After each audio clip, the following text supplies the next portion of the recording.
हमें पावर भी नहीं मिलती है। इस चीज का जरूर ध्यान दें, चेक करें इस बात को। ये हम बाबा का गीत अभी सुन रहे थे, शिव बाबा से क्या बोल रहे थे? पाया बहुत है। हाँ, सब कुछ आपने हमें दे दिया है ना। हमने दिया कुछ नहीं है अब तक, हमने लिया ही लिया है। ये अनजाने में खोया बहुत। हाँ जी, जो अनजाने में जो अच्छा हुआ बुरा हुआ वो खोना है। अब खिला नहीं पाना, वो पाना है। आवाज नहीं आ रही आपकी, क्या बोल रहे हैं? यहाँ पंखा चलाना, आवाज नहीं आ रही आपकी। क्या बता दो, मैं पाया ही पाया है अब तक। हाँ, जिंदगी में पाया ही पाया है अब तक, हमने उनसे दे नहीं पाए। अगर जरूरत पड़े शिव बाबा को तो देंगे, बिल्कुल देंगे। जो देंगे, जो बाबा का कहना होता हम चाहिए लाए देंगे। क्या देना है वो भी शिव बाबा ने हमें बता दिया है। शिव बाबा को स्थूलता में कुछ नहीं चाहिए हमारा, और जो कुछ हम स्थूलता में करते भी हैं तो ये भी हमें पता चल गया कि हम अपने लिए ही कर रहे हैं। जैसे धरती माँ को हम बीज देते हैं, है ना, तो बीज दे रहे हैं वो नहीं, हमसे ले रहे हैं, ले रहे हैं, है ना। एक दिया और कितना 50 गुना, दुगना ही मिलता है, बस कई गुना, 50 गुना, 50 गुना दुगना ही भी, मिलता है। 50 गुना भी मिल जा मिले जी। तो गिनती नहीं कर सकते कितने। एक सरसों का दाना बोते हैं आप, कितने सरसों के दाने पाते हैं? हजारों है ना, गिनती नहीं होती ना, तो अनगिनत मिलता है। और जितना लेट मिलता है उतना अच्छा मिलता है। जैसे सरसों का बीज आपने बोया, जल्दी मिला तो कीमत भी कम है। आम का बीज बोया, देर से मिला तो कीमत भी उसकी ज्यादा है ना। कटहल बोया और ज्यादा लेट मिला तो कीमत भी उसकी और ज्यादा है।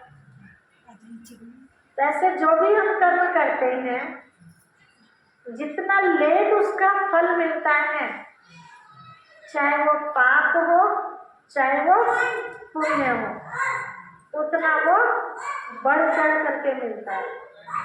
या कहिए दूसरे शब्दों में, ब्याज सहित मिलता है। जैसे बैंक में हम जमा कर देते हैं ना और निकालो नहीं, तो क्या बनता जाता है उसका? ब्याज बनता जाता है। तो वो मिलता है क्या? नहीं मिलता है ना। तो जब यहाँ के बैंक से हमें मिल जाता है तो क्या उस बैंक से नहीं मिलेगा? उससे भी मिलेगा। आप इसके ऊपर ध्यान मत दीजिए, ठीक है। ये समझ लीजिए हम सबकी परीक्षा लेने के लिए बच्चा ये कि देखें का ध्यान भटकता है या एक जगह लगा रहता है। अगर भटक गया तो बच्चा पास हो गया और हम सब फेल। ठीक है। अगर हम सबका मन नहीं भटका, एक जगह लगा रहा, तो हम सब पास और बच्चा फेल। तो क्या करना है? हाँ, ध्यान है, वो चाहे कुछ भी करता रहे, ठीक है, करने, ठीक है। जितना रोकेंगे ना उसे, उतना ज्यादा क्या करेगा? ज्यादा करेगा। उसे छोड़ दो, अपने आप थक के बैठ जाएगा। कितना चक्कर लगाएगा? अपने आप बैठ जाएगा तो थक जाएगा। इसीलिए उसके ऊपर ध्यान मत दीजिए। ध्यान देना हमें कहा, ये तो कुछ भी नहीं है। अभी मेरठ में दीदी आई थी हमारी इंदौर से, उन्होंने 3 दिन की तपस्या करवाई थी मेरठ में, तो हम भी गए थे उसमें। तो उन्होंने आने वाले समय कितना खतरनाक होगा, चारों तरफ बमबारी होगी, धरती फटेगी, हाहाकार, रोने चिल्लाने की आवाज़ आएगी, तो वो रिकॉर्ड कर रखा था, तो वो था 5 मिनट का।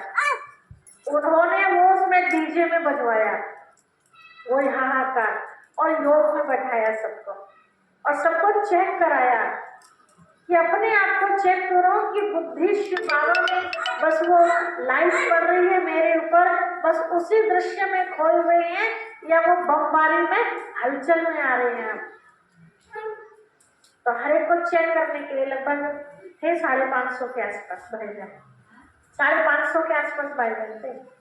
मेरठ में भी भट्टी हुई थी ना 3 दिन के, नहीं सब तो नहीं हुए थे, आधे से ज्यादा पास हो गए जब हाथ खड़ा करवाया था। कि किसकी बुद्धि विचलित नहीं हुई, बुद्धि बस मैं और मेरा बाबा, तीसरा कुछ नहीं दिखाई दिया। तो आधे से ज्यादा पास हो गए थे, तो ये तो कुछ भी नहीं है रिश्तेदार। अंत में चारों तरफ जब हाहाकार हो रहा होगा, हम उस हाहाकार से बचना चाहते हैं, तो किसकी याद होगी? शिव बाबा की याद होगी, तो हम बच जाएंगे, नहीं तो हम भी उस लपेटे में आ जाएंगे। तो इतनी याद हमारी पक्की होनी चाहिए। शिव बाबा ने अपने बच्चों से ये वायदा किया हुआ है, बच्चे अंत समय कैसी भी परिस्थिति होगी, प्रकृति कैसा भी विकराल रूप धारण करेगी, जैसे बाढ़ आ रही होगी, भूकंप आ रहा होगा, धरती फट रही होगी, बरसात आ रही होगी, भयंकर गर्मी पड़ रही होगी, बिजलियां गरज रही होगी, लेकिन जो बाबा की याद में रहेगा उसके ऊपर उसका कोई भी प्रभाव पड़ने वाला नहीं हो। लेकिन कब? जब बुद्धि एक जगह स्थिर होगी।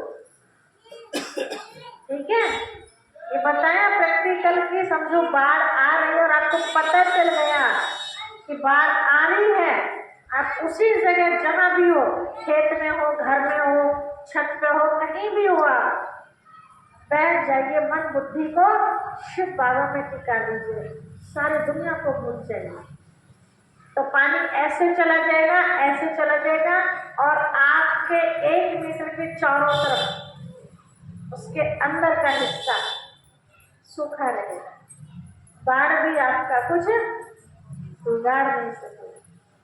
ठीक है, भूकंप आ रहा होगा, सारा मकान गिर जाएगा, लेकिन आप जहां बैठे होंगे वो स्थान नहीं गिरेगा, या आपको पहले से ही बाबा वहां से आपको किसी भी कारणवश हटा देगा।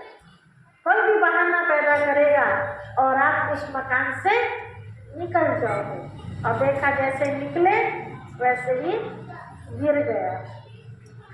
ऐसी बहुत सी कहानियां हम सुनते हैं। एक जगह बताते हैं कि एक बार किसी गांव में बड़े बड़े दुपहिये होते हैं ना, तो उसमें बैठे हुए थे, ताश खेल रहे थे, दोपहर का टाइम था।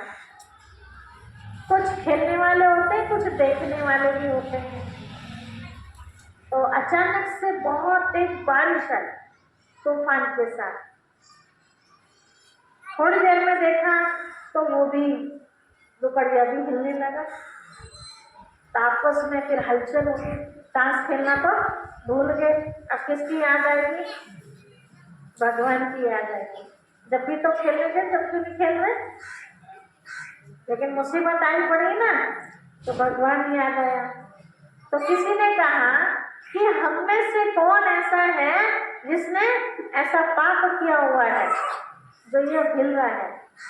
कोई ना कोई तो है जिसने गड़बड़ की हुई है। बाहर बरसात पड़ रही थी, निकले कैसे? तो एक बिल्कुल साधारण सा व्यक्ति चुपचाप खड़ा हुआ, तो लोगों की नजर उस पर पड़ी। अरे ये कुछ नहीं बोल रहा, यही पापी है, इसे निकालो यहाँ से। तो बेचारा हाथ जोड़ने लगा, नहीं नहीं, मैंने ऐसा कोई गलती नहीं की जो इस वजह से ये हिल सके। नहीं, तैने गड़बड़ कर रखी कुछ न कुछ। जबरदस्ती उसको धक्के दे के सबने बाहर फेंक दिया, बारिश में निकाल दिया। जैसे ही वो थोड़ा सा आगे बढ़ा बेचारा, और वे सब अंदर हो गए चौखट से। बारिश पड़ रही थी बाहर तक, हमसे गिर गया। उसी की वजह से तो बची रहे। किसकी वजह से रुका हुआ था वो? उसी की वजह से। उस एक की वजह से रुका, है ना। और बाकी सब कैसी आत्माएं थी? पापी आत्माएं। कई बार आप ऐसी घटना देखते हैं, कहीं बस में एक्सीडेंट बहुत भयंकर होने वाला होता है, लेकिन किसी एक की वजह से सब बच जाए। तो सब क्या कहते हैं? भाई आज पता नहीं हम किसकी वजह, किसकी करनी धरनी हम सबके सामने आ गए और हम सब बच गए, है ना। तो अपने आप को सदा ही बचे रहे हम, उसके लिए क्या करें? ऐसा दुनिया में बहुत सारी बातें हैं, अलग अलग तरह की बातों की हम सब जानकारी लेते रहते हैं, लेकिन वास्तव में किन बातों की जानकारी बहुत जरूरी है? बताते हैं कि एक बार नाव में एक खेवैया के साथ 3 तरह के प्राणी बैठे थे। 3 मनुष्य आपस में परिचय ले रहे थे। भाई आप क्या करते हो? आप भी जब सफर करते हो तो दोस्ती हो जाती है ना। पूछते भाई तो क्या बहन कहाँ की हो, है ना। आपस में उनका परिचय हुआ तो उसमें एक वैज्ञानिक था, एक अध्यापक था और एक डायरेक्टर था। 3 तरह के वे थे। तो ऐसे ही जो नाव चलाने वाला था खेवैया, मरला जिसको बोलते हैं, उससे पूछा, ए मरला क्या तुमने कभी पिक्चर देखी है? डायरेक्टर ने पूछा। उसने कहा साहब पिक्चर क्या होती है? अरे तुम्हें पिक्चर ही नहीं पता? इतनी अच्छी अच्छी पिक्चर, इतने अच्छे सीरियल बनाए हुए टीवी पर जो आते हैं। उसने कहा साहब टीवी क्या होता है? उसे बेचारे को ये भी नहीं पता। कहा अरे तुम्हें कुछ नहीं पता? बोला मैं यहाँ ही जन्मा हूँ, नदी के किनारे सवेरे उठते हैं, नाव चलाते हैं, दिन भर करके कमाई, रात को भगवान को याद करके सो जाते हैं, अगले दिन फिर वही। दूसरे ने पूछा कि मरला क्या तुमने वो कहानी पढ़ी है? किसी का नाम लेके पूछा, वो पुस्तक पढ़ी है? तो मरला ने उससे भी ये प्रश्न पूछा, सामने पुस्तक क्या होती है? तो कहा रे तुम्हें ये भी नहीं पता? जगह जगह स्कूल खुले हुए हैं, इतने सब वहाँ पढ़ने बच्चे आते हैं, तुम पढ़ने नहीं जाते हो? तो उस बेचारे को ना पुस्तक का ज्ञान, ना कोई स्कूल नाम की भी कोई चीज होती है, ना उसको ये पता। तो पहले वाले ने कहा कि तुम्हें कुछ नहीं पता, इतनी अच्छी अच्छी सब लोग बाग आनंद ले रहे हैं देख करके पिक्चरों को, तुम्हें कुछ नहीं पता, तुम्हारा एक हिस्सा जीवन तो ऐसे बेकार चला गया। अब दूसरे व्यक्ति ने पूछा तो उससे भी बेचारा वो अनजान रहा। तो दूसरे व्यक्ति ने क्या कहा? तुम्हारा दूसरा हिस्सा जीवन भी बेकार चला गया। अब तीसरे ने पूछा, तीसरा कौन था? वैज्ञानिक। उस वैज्ञानिक ने भी पूछा कि मरला क्या तुमने कभी रॉकेट जाते हुए देखा है? उसने कहा साहब ये क्या होता है? तो बेचारा उससे भी वो अनजान। तो बताया, उसे कुछ समझ में नहीं आया। तो वैज्ञानिक ने क्या कहा उसको कि तुम्हारा तीसरा हिस्सा जीवन भी बेकार चला गया। बेचारा नर्वस हो गया। चलते रहे, जैसे ही बीच के नजदीक पहुंच रहे थे तो बहुत तेजी से समुद्र में क्या आया? तूफान आया। लहरें तकड़ी तकड़ी वाली उठने लगी। अब मरला को तो पता था ये खतरनाक है, क्या होगा उसको तो पता था। अब ये सीन देख करके मरला ने कहा सर ये सामने देख रहे हो क्या हो रहा?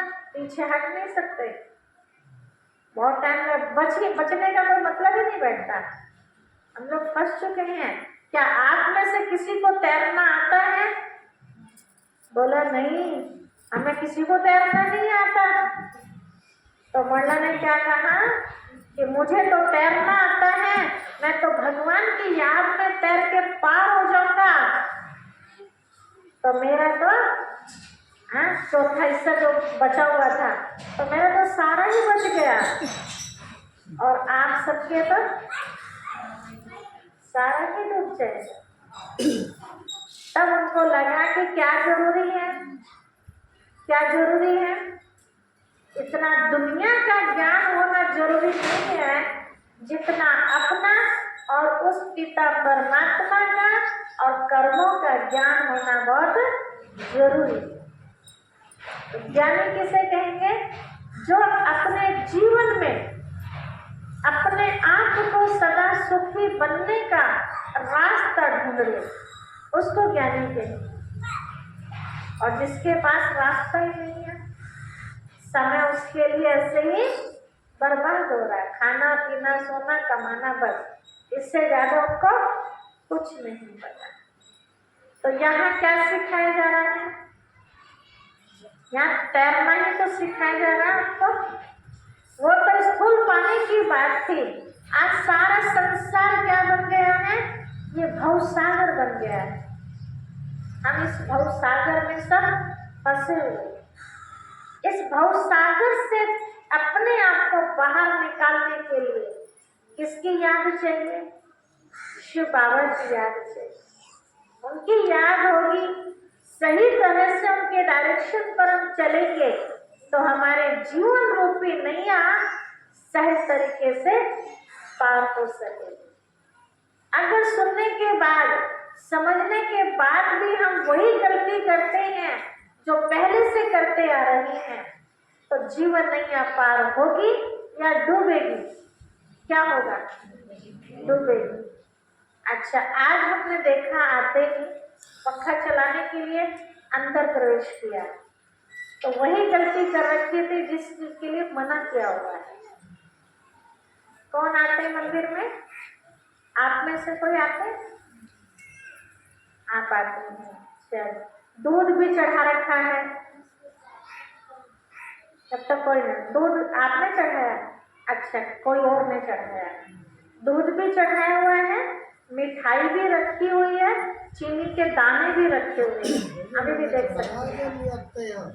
और चिट्ठियां लगी पड़ी, चैटों की लाइन बनी पड़ी, ऐसे उधर है ऐसे इधर भी। जो नहीं आ रहे हैं उन्होंने चढ़ाया अभी, जो जिन्होंने नहीं सुना होगा उन्होंने किया होगा। पंखा चला दूं क्या? हाँ जी, चला दो, इनके लिए चला दो। चलो अच्छी बात है, आपने ये बात समझ ली है ना। अच्छा, आप आते हैं, आप क्या करते हैं आगे? हाँ बताइए बताइए। हाँ जी, फूल चढ़ाते हैं और जल चढ़ाते हैं। अच्छा, और भी कुछ करते हैं? हाँ, शिव बाबा को याद करते हैं बैठ कर, बहुत। फिर जल सारा चढ़ा देते हैं, घर भी ले जाते हैं, थोड़ा सा लेके जाते हैं बहुत। क्योंकि जो आप जल लेके बैठे हैं और शिव बाबा को याद किया है आपने, तो कुछ पावर जल के अंदर भी आती है, तो उस जल को अपने पीने वाले जल में मिला दीजिए या दूध में मिला दीजिए, अमृत का काम करता है।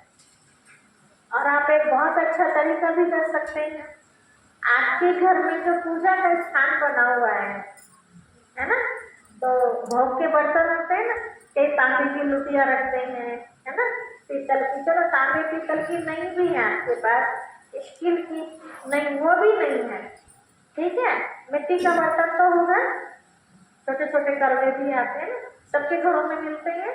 अभी फिर दिवाली पर खरीदेंगे आप सब, तो उनको फेंका ना करो, उनको बाद में यूज कर लिया। कई लोगों के तो देखो छतों पे इकट्ठे हो जाते हैं, छत पे क्या हो रहा है उनका यूज करो, है ना, उसको पानी भर के रख दो, दही जमाओ उनमें। आपको पता मिट्टी के बर्तनों में खाना बनाने से और खाने से कितने लाभ है, पता है? पहले किसमें खाते थे? कभी पेट खराब नहीं होता, ठीक है। अभी भी बहुत लोग बनाते डॉक्टर जोड़ देते हैं इस बात के लिए, बहुत लोग आज भी बनाते हैं। थोड़ा टाइम तो लगता है लेकिन फायदे तो, चलो खाना बनाने में तो हमारा टाइम जा रहा है, कहीं कहते हैं गैस ज़्यादा लगती है। गैस कितने रुपए की? 1 रुपये फालतू की गैस लग जाएगी, है ना? लेकिन डॉक्टर के कितने पैसे जाएंगे? डॉक्टर के कितने जाएंगे पता नहीं, कोई अंदाजा नहीं। आपने देखा हमारे भारत सेंटर में भाई रहते हैं, मुझे लगा था कि थोड़ा साल से कर जाते हैं, लेकिन वो भाई इतना पक्का है हमारा क्लास के स्टूडेंट है, रिश्तेदारी में रिश्तेदारी की थी और शिव बाबा का भी बच्चा है। जब से उसने मिट्टी के बर्तन की महिमा सुनी, तभी वो सिल्वर का बर्तन पूरा हो या कढ़ाई हो या कोई भी चीज सारा का सारा, चाहे उसे दाल बनानी हो, सब्जी बनानी हो, वो मिट्टी की हांडी में ही बनाए, बार आज तक उसकी ये शिकायत नहीं कि उसके गैस बनती है। आज तक जब से उसने मिट्टी के बर्तन में, और हम लोगों को कभी भी गैस बन जाती है ना? गैस नहीं हो रहा ना, तो थोड़ा सा आलस्य करते लेकिन बीमारी ले लेते हैं। तो ये तो हमारे शरीर के लिए हो गया, ये भी जरूरी है। शरीर हमारा ठीक होगा तो बुद्धि शिव बाबा से लगेगी, और शरीर ठीक नहीं होगा तो बुद्धि कहाँ जाएगी? जहाँ दर्द होगा, है ना? तो शरीर का भी गाड़ी है ना हमारी, इस पर भी ध्यान रखना बहुत जरूरी है। लेकिन कई लोगों के मन में ऐसी बात आती है, अब ये